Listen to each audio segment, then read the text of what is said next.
تو اس نے ایک اور مہم چلائی، توجہ دیں، دشمن کے دو حملے ہیں، پہلا حملہ کرتا ہے بے دین بنانے کا، دوسرا حملہ کرتا ہے بے شعور دینداری کا۔ دینداری ہو مگر بے شعور ہو۔ بے شعور دینداری کا مطلب کیا ہے؟ میں اس کی مثال بہت پرانی دیے دیتا ہوں کہ میں پکنک پہ ہم لوگ گئے ندی کے کنارے، ٹانس کے کنارے، وہی نماز وقت آ گیا، ہم نماز پڑھنے کھڑے ہو گئے، وہی بچہ آیا ہوا تھا، ایک بچہ دریا میں گر پڑا۔ مجھے تو خیر تیرنا اور نہیں آتا ہے، میں گر پڑوں تو آپ ہی کو نکالنا پڑے گا، اور نکال بھی نہ پائیں گے، آپ کو بھی لیکن ڈوب جاؤں گا اتواری ورکم کو۔ بچہ گر پڑا، اب نماز پڑھنا جائز ہے کہ ناجائز؟ اپنی جگہ نماز پڑھنا حرام ہے، اور کوئی ڈوب رہا ہو تو اس کی جان بچانا واجب ہے۔ اب ہم نے کہا نماز بڑی اللہ کی نماز ہے، یہ تو نہیں توڑ سکتے۔ نماز پڑھ رہے ہیں، خدا نخواستہ بچہ ڈوب گیا تو یہ ہے بے شعور دینداری۔ اللہ نے مومن کو شعور دیا ہے اس وقت تمہیں کیا کرنا ہے۔ ہماری قوم میں اس وقت جو سب سے بڑی پرابلم ہے، دینداری میں کمی نہیں ہے لیکن بے شعور دینداری قبضہ کیے ہوئے ہے۔ میں لکھنؤ میں رہتا ہوں، بچپن سے رہنے والا، میں بارہبنکی ضلع کے گاؤں کا ہوں۔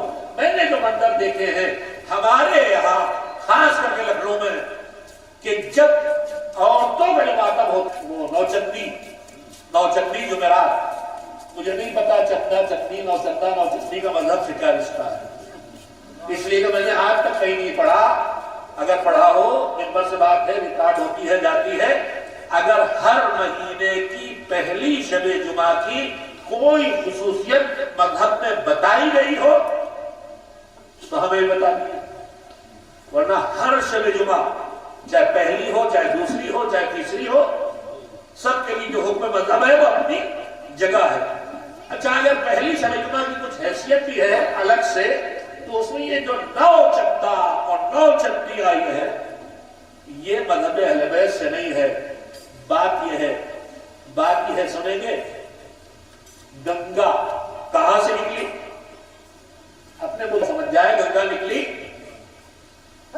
جو گنگوتری شاید نام ہے نا اس کا، چشمہ ہے، ابلا تو کتنا خالص اور صاف ستھرا، سب صاف ستھرا، مفید منرلز ہے اس میں، وٹامنس ہے اس میں، ہر چیز انسان کے لیے مفید۔ لیکن یہی گنگا گزرنا شروع ہوئی، اس زمین سے اس زمین سے، اس خطے سے اس خطے سے، اس شہر سے اس شہر سے، ہر جگہ کی مٹی بھی مل رہی، ہر جگہ کی گندگی بھی مل رہی۔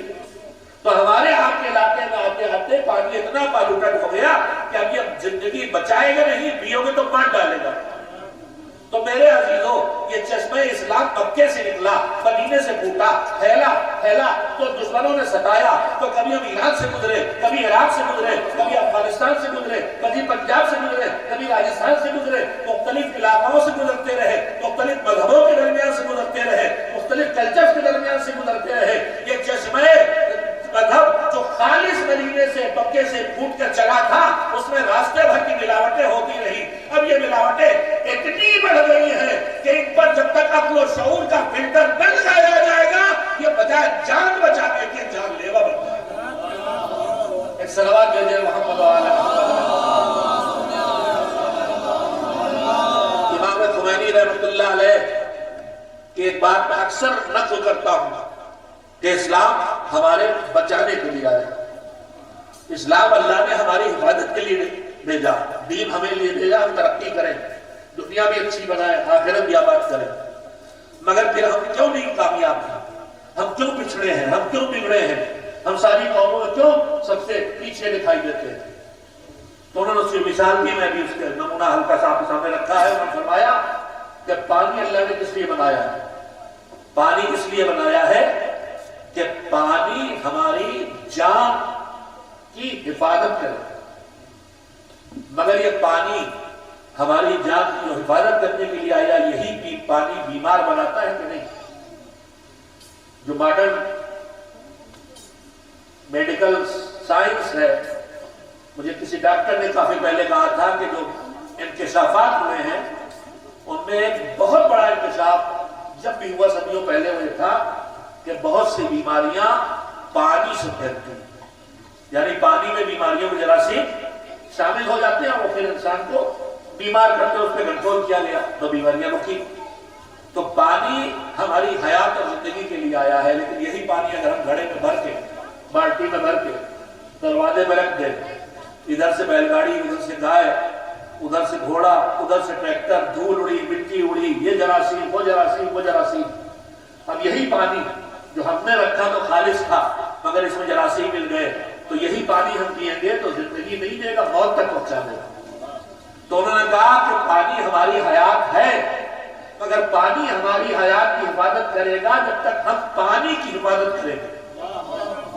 مذہب ہماری حفاظت کے لیے اللہ نے بھیجا ہے، مگر مذہب کو ہماری حفاظت تب کرے گا جب مذہب کو ماحول کے جراثیم سے، رسم و رواج سے، توہمات سے، شکوک سے اور علاقائی عادتوں سے پاک رکھیں گے کہ مذہب ہماری حفاظت کرے گا. اور اگر اس میں رسم و رواج کے جراثیم شامل ہو گئے، شکوک و شبہات شامل ہو گئے، توہمات شامل ہو گئے، عادتیں شامل ہو گئی، تو یہی مذہب ہمارے لیے جانلیوا بن جائے گا. اب میں یہی پہ فقرہ جو حدیث میں نے پڑھی ہے اس کا ترجمہ کرتے ہوئے کہوں کہ رسول اکرم حضرت محمد مصطفیٰ صلی اللہ علیہ وآلہ وسلم نے فرمایا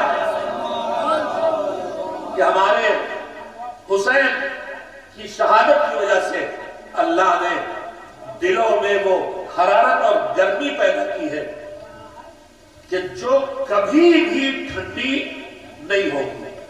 شہادتیں بہت ہوئی، مگر عزاداری کا جو خصوصی اعزاز دے دیے حسین کا جو خصوصی اہتمام ہے وہ کہیں اور نہیں دکھائی دیتا. مذہب کی طرف سے تفصیل پیش کرنے کا قطعاً وقت نہیں ہے.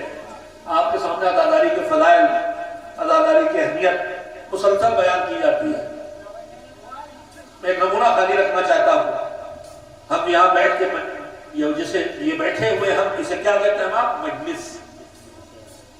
مجلس لفظ جلسہ اور جلوس سے نکلا جس کے معنی ہوتے ہیں بیٹھنا. جو ایک روایت پڑھ کے اجتہاد کرتے ہیں ان سے بھی کہنا چاہوں گا کہ آپ اگر ایک روایت سے اجتہاد کریں گے تو کبھی کبھی بہت خطرناک نتیجے تک پہنچ سکتے ہیں. اس لیے کہ ہماری اردو اسی اور عربی فارسی دونوں بنیادی زبانیں ہماری اردو کی ماں ہے اور علاقائی زبانیں اس میں شامل ہوئی ہیں، مگر بہت سے الفاظ تاریخی سفر کر کے اپنے معنی الٹ چکے ہیں.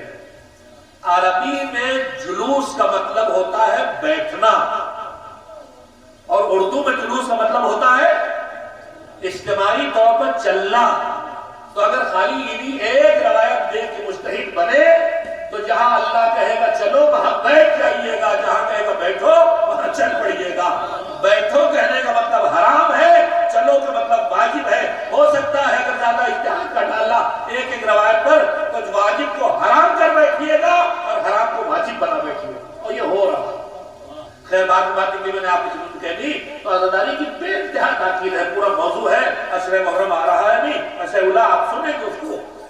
اسی میں ہمارے چھٹے امام اور مختلف حکمہ سے یہی بات کہی گئی. الفاظ تھوڑے تھوڑے بدلے. چھٹے امام حضرت جعفر صادق علیہ السلام اپنے اصحاب کو جب ملنے آئے تو ان سے پوچھا تجلسون، کیا بیٹھتے ہو؟ اب یہ تجلسون یہ لفظ جلوس سے بنا، جہاں بیٹھے اس جگہ کو مجلس کہتے ہیں. تو ہم جو کہتے ہیں کہ مجلس ہے، تو امام یہی پوچھا تجلسون، کیا مجلس کرتے ہو؟ مگر خالی مجلس کرتے ہو نہیں کہ بیٹھ کے ایک ساتھ.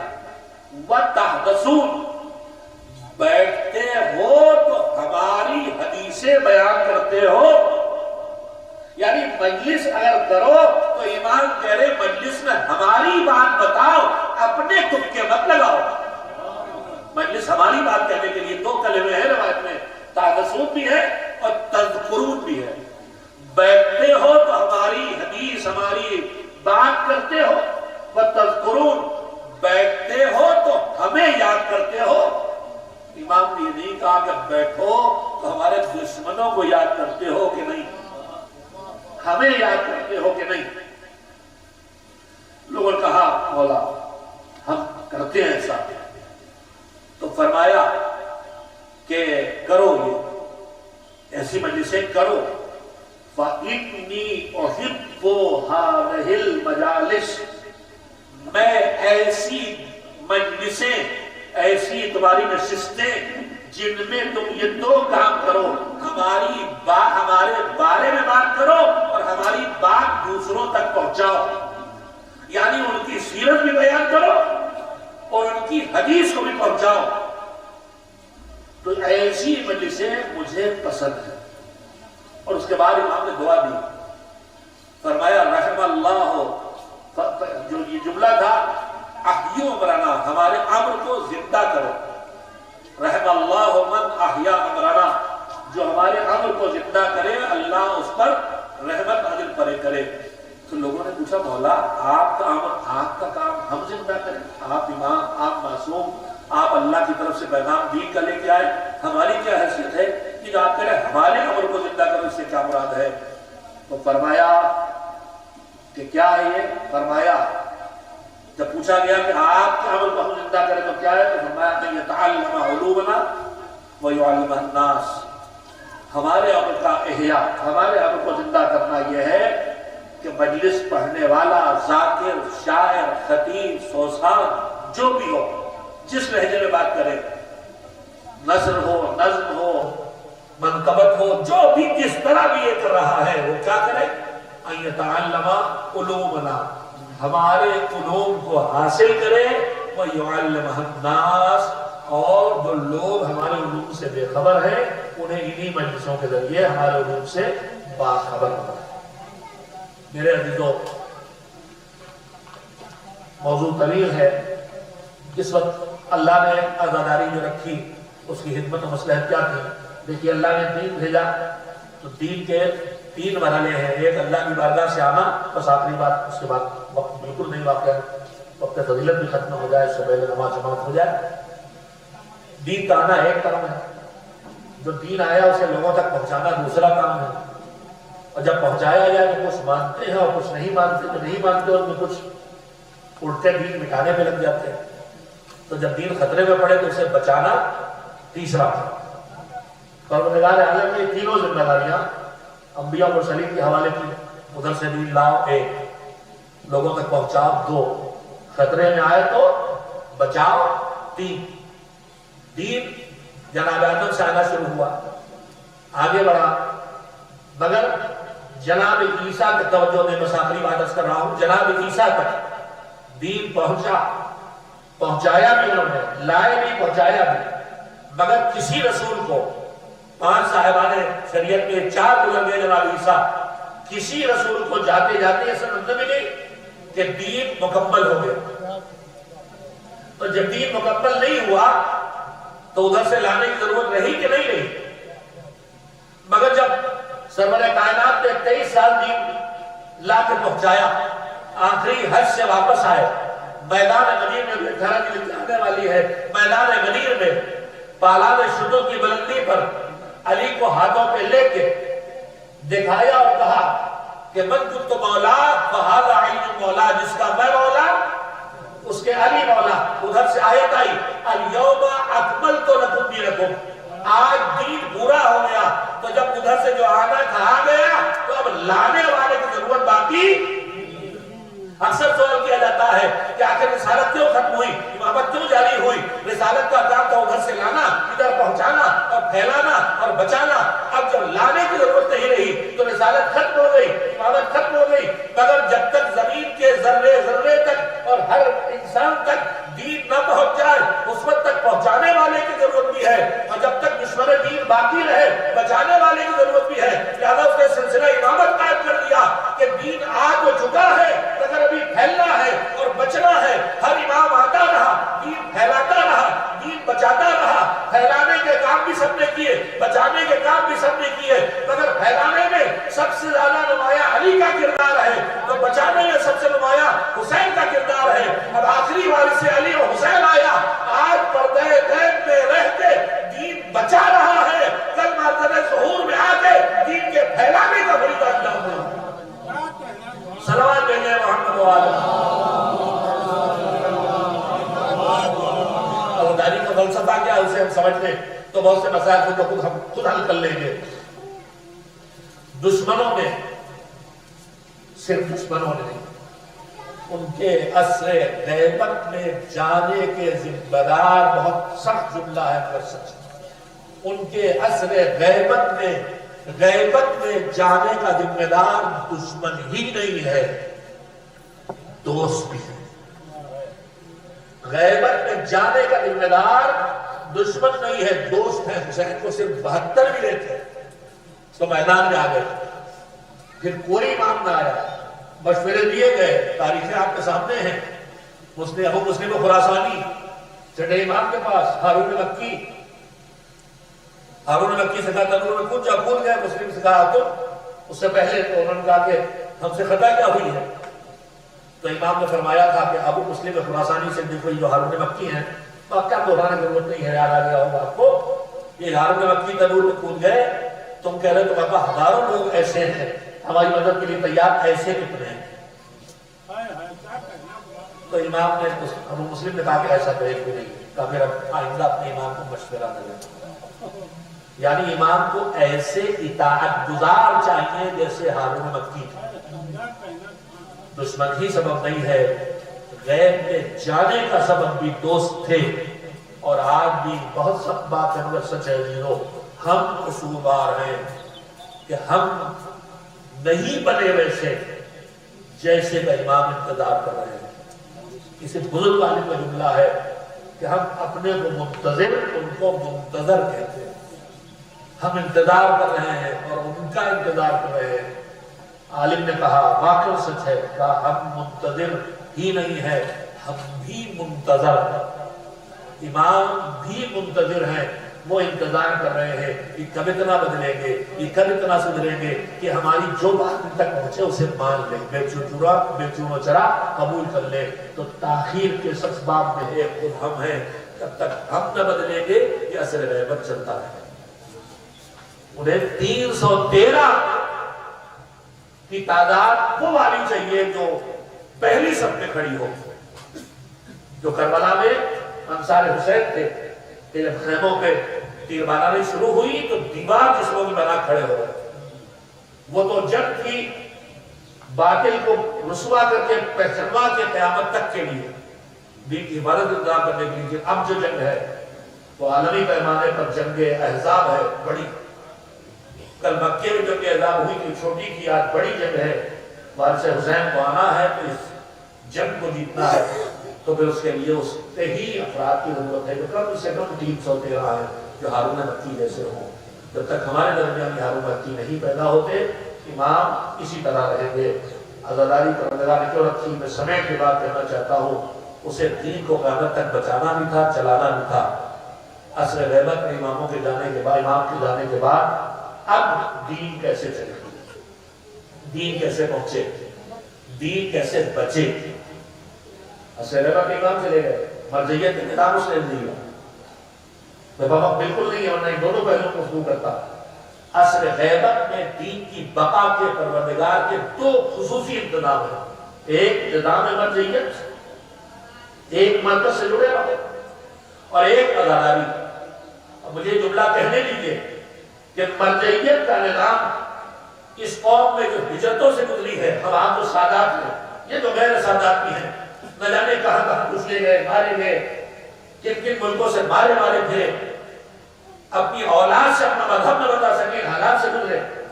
ان حالات میں جب اپنے بچوں سے اپنا مذہب نہ بتا سکے تو ان کے پاس کوئی عالم تھا، کوئی مدرسہ تھا، کوئی حوضہ تھا، کوئی فقیہ تھا، کوئی مرجع تھا، کچھ نہیں تھا، مگر 14 صدیوں سے ان برے حالات سے گزر کے آج بھی پورا مذہب اہل بیت تم تک جو پہنچا ہے، اس پہنچانے والے ذریعے کا واحد ذریعے کا نام ہے عزاداری۔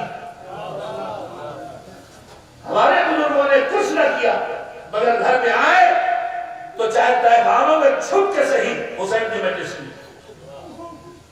اس عزاداری نے ہم تک دین کو پہنچایا ہے۔ آپ دشمن تاڑ گیا، جمہوریہ اسلامی ایران پر حملے اور ان کی مضبوطی کے بعد اس نے دیکھ لیا ان کی مضبوطی دو جگہ ہے، ایک مرجعیت اور ایک عزاداری، دونوں پہ حملہ آور، اور ہر طرح سے دفاع کرنے کی کوشش میں آج جوانوں کو مراجع سے اور اس کے بعد علماء سے متنفر کر دیا گیا۔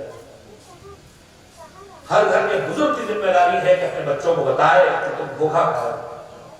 دوسری طرف عزاداری میں کسی چیز کے بگاڑنے کے دو طریقے ہوتے ہیں، ایک اس کی ظاہری شکل و صورت کو تباہ کرنا اور ایک اس کی روح کو کھینچ لینا.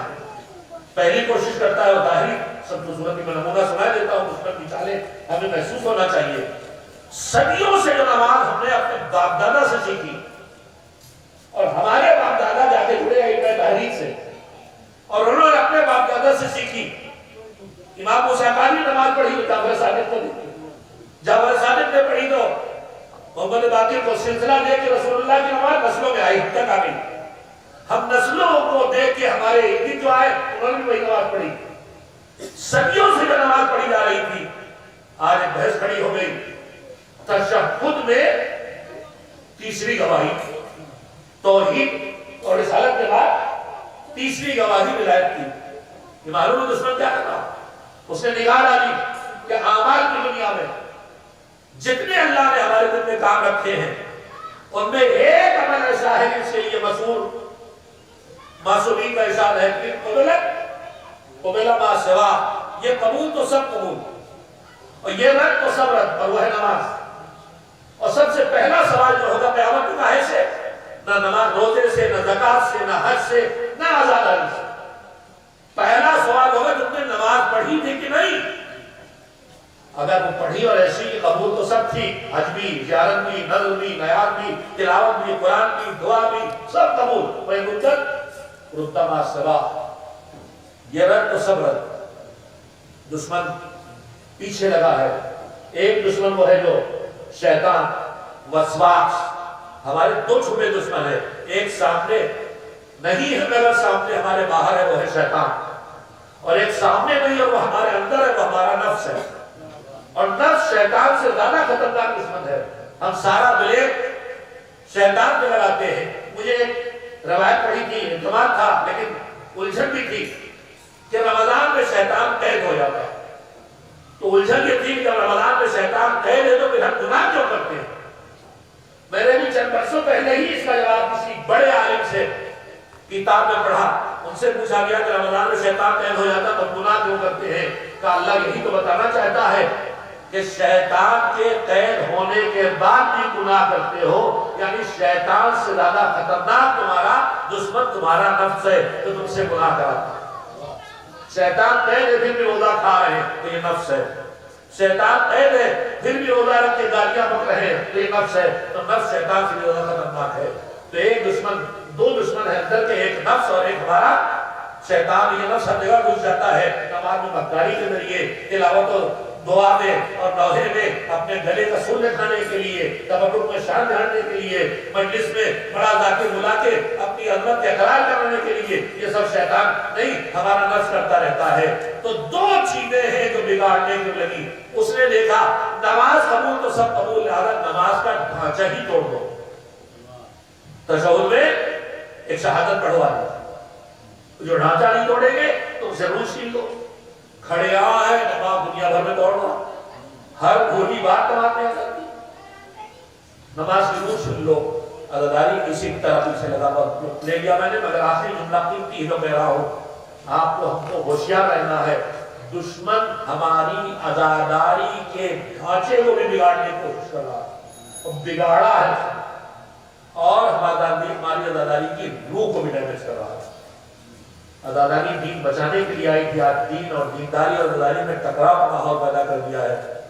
ہمارے جلوس، ہماری مجلسیں مخلوط خواتین کا مجمع، مرد عورت ساتھ ساتھ ایک دوسرے کے دھکا دیتے ہوئے. کیا یہ مذہب اس کو پسند کرتا ہے؟ مجلس میں آ کے ان دیہاتوں میں تو نہیں ہے کہ شہروں میں اور جو کہ پورے تک میں عورتوں سے آگے، مردوں سے آگے عورتیں سامنے میں بیٹھی ہوئی ہیں. کیا مذہب اس کو پسند کرتا؟ حرام حلال کی بات نہیں کرتا، کیا اسے پسند کرتا؟ تو ڈھانچہ بھی ڈیمیج ہو رہا ہے اور روح بھی ڈیمیج ہو رہی ہے. ہماری ذمہ داری ہے کہ ہم جس نے ہمیں آج تک بچایا ہے، ہم اگر اسے نہ بچائیں گے تو ہم تو بزرگوں کے ذریعے بچ گئے مگر ہماری نسلیں نہ بچ پائیں گے. آج حالات یہ ہو گئے، ہمیں تجزیہ کرنا ہوگا. جوان مجلسوں میں کیوں نہیں بیٹھتا؟ یہاں بیٹھے ہیں، لیکن جو عام حالات میں دیکھ رہا ہوں 40 میں اور ہر جگہ 30 سے 40% لوگ مجلس میں بیٹھتے ہیں اور باقی ادھر سوشل گیدرنگ کرتے ہیں. اور خاص کر کے جوان کھڑا ہے، جب ماتم ہوگا تو آئیں گے. تو جب مجلسی ہمارا پائی ذریعہ بچی کتاب کوئی پڑھتا نہیں، عالم کی کوئی سنتا نہیں، فی الحال عالم ناپسندیدہ ترین وجود بن گیا اس معاشرے میں۔ جب مہاراجہ تکلیف، میں اسی امامی کے ساتھ 40 سال سے اس معاشرے میں ہوں، مجھے یہی محسوس ہوتا ہے کہ مجھے ہر آدمی شک کی نگاہ سے دیکھ رہا ہے۔ خبز یہ کھا رہے ہیں، زکوٰۃ یہ کھا رہے ہیں، بیواؤں کے پیسے سے بلڈنگ یہ بنا رہے ہیں، یہ نگاہ بن گئی ہے۔ دشمن کی سازش صحیح اور ہماری کوتاہیاں دونوں مکس ہیں۔ کچھ کی کوتاہی نے سب کو بدنام کر دیا۔ میں اپنے قوم سے یہی کہوں گا کہ اچھے برے تو سب میں ہوتے ہیں، کڈنی چور ڈاکٹر ہوتا ہے، مگر 2-4 کڈنی چور کی وجہ سے ہر ڈاکٹر کو برا نہیں کہتے ہیں۔ جھوٹے مقدمے قائم کرنا وکیل بھی ہوتے ہیں، مگر سچے مقدمے لڑنے والے کو ڈھونڈ نکالتے ہو تو لباس علم میں ڈھونڈو کہ کہاں سچائی ہے، کہاں کاروبار ہے۔ سب سے نفرت نہ کرو، اور دشمن اتنا کامیاب ہو گیا کہ ہماری اوقات کیا جس لباس علم ہے جو واقعی علم میں مجسم ہے، یعنی مہاراجہ تکلیف، آج ہمارا جوان ان کو برا بھلا کہہ رہا ہے، گالیاں دے رہا، لعنتیں بھیج رہا۔ دشمن جیت گیا، ہمارا گیا، دشمن ٹرین لے گیا، مرزا سے بھی دور کر لیا، مجلس سے بھی دور کر لیا۔ دشمن جیت گیا، ہم ہار گئے۔ اور ائمہ نے کہا کہ علیکم بالشباب، جوانوں کا خیال رکھنا، یہ جلدی سے سدھرتے بھی ہیں، یہ جلدی سے بگڑتے بھی ہیں۔ ہم نے، ہمارے بزرگوں نے ہم تک وفاداری پہنچائی تھی، ہم وہ روش بھول گئے۔ وہاں سادگی تھی، وہاں خلوص تھا، وہاں للہیت تھی۔ آج ہماری سادگی چلی گئی، ہمارا خلوص چلا گیا، ہماری للہیت چلی گئی۔ آئیے ہوش میں آئیے، محرم آ رہا ہے، طے کریں، ہم گھر سے نکلیں گے تو اپنے گھر کے جوانوں اور بچوں کو ساتھ لے کے آئیں گے۔ میں نے ادھر 60-70 بستیوں کو مسلسل اسی موضوع میں دورہ کیا ہے، مومنین سے گفتگو کی ہے، ان کو نوٹ کیا ہے، ان کو نشر کر رہے، ان کے کلپ بنائے ہیں، ان میں بہت اچھی باتیں سامنے آئی ہیں، بہت سے حل بھی سامنے آئے ہیں۔ انہی میں ایک حل کسی نے رکھا کہ میں جو جوان آ کے باہر سمجھداری میں کھڑے ہو جاتے ہیں، ماتم میں آ گئے، مجلس میں نہیں آئے، ماتم میں آ گئے، انہوں نے کہا ہم نے اپنے بچوں سے کہتے ہیں کہ اگر چلو تو فرش میں بیٹھو، ورنہ گھر میں رہو، مجلس کے دن ٹہلنا نہیں۔ اور میں ایک صرف گزارش کروں گا، اس سال 1445 ہجری پورا اسی مہم کے لیے طے کیا گیا ہے۔ احترام عزا، تقدس عزا، احترام منبر، احترام جشن، محفل، مجلس، جلوس، سب کے احترام اور تقدس کو کیسے برقرار کیا جائے، کیسے اسے بہتر بنایا جائے۔ خالی ایک ایک کام اگر آپ کریں، اس سال ایام اعظم میں طے کر لیں کہ آپ اپنے گھر کے بچوں اور جوانوں کو سمیٹ کے لا کے فرش عزا کرتے ساتھ بٹھائیں، بہت کچھ بدل جائے گا۔ سنیں گے تو سمجھیں گے، سمجھیں گے تو مانیں گے، مانیں گے تو کریں گے۔ ابھی سن نہیں رہے، ہم خالی اپنے دل کی تسلی کر لیں حسین پہ روکے، تو ہم نے اپنے دل کی تسلی کی ہے، مگر اپنی ڈیوٹی پوری نہیں کی۔ ڈیوٹی یہ ہے کہ جیسے ہمارے بزرگوں نے ہمیں عزادار بنایا تھا، ویسے ہم اگلی نسلوں کو عزادار بنائیں، ماتمدار بنائیں، دیندار بنائیں۔ مولانا عبدالعصیر اللہ مقامہ کی مہم یہی تھی۔ انہوں نے جو دینیات کا نصاب مرتب کیا، اردو کا نصاب، اس میں الف سے اللہ، اے سے تعبیہ، ذات سے ذری، سین سے سلسلہ، یعنی ہدف میں ہونا چاہیے کہ ہم وہ جوان، وہ مومن اور مومنہ تیار کریں جس کے ماتھے پہ سجدے کا نشان ہو اور جس کے سینے پہ ماتم کا نشان ہو۔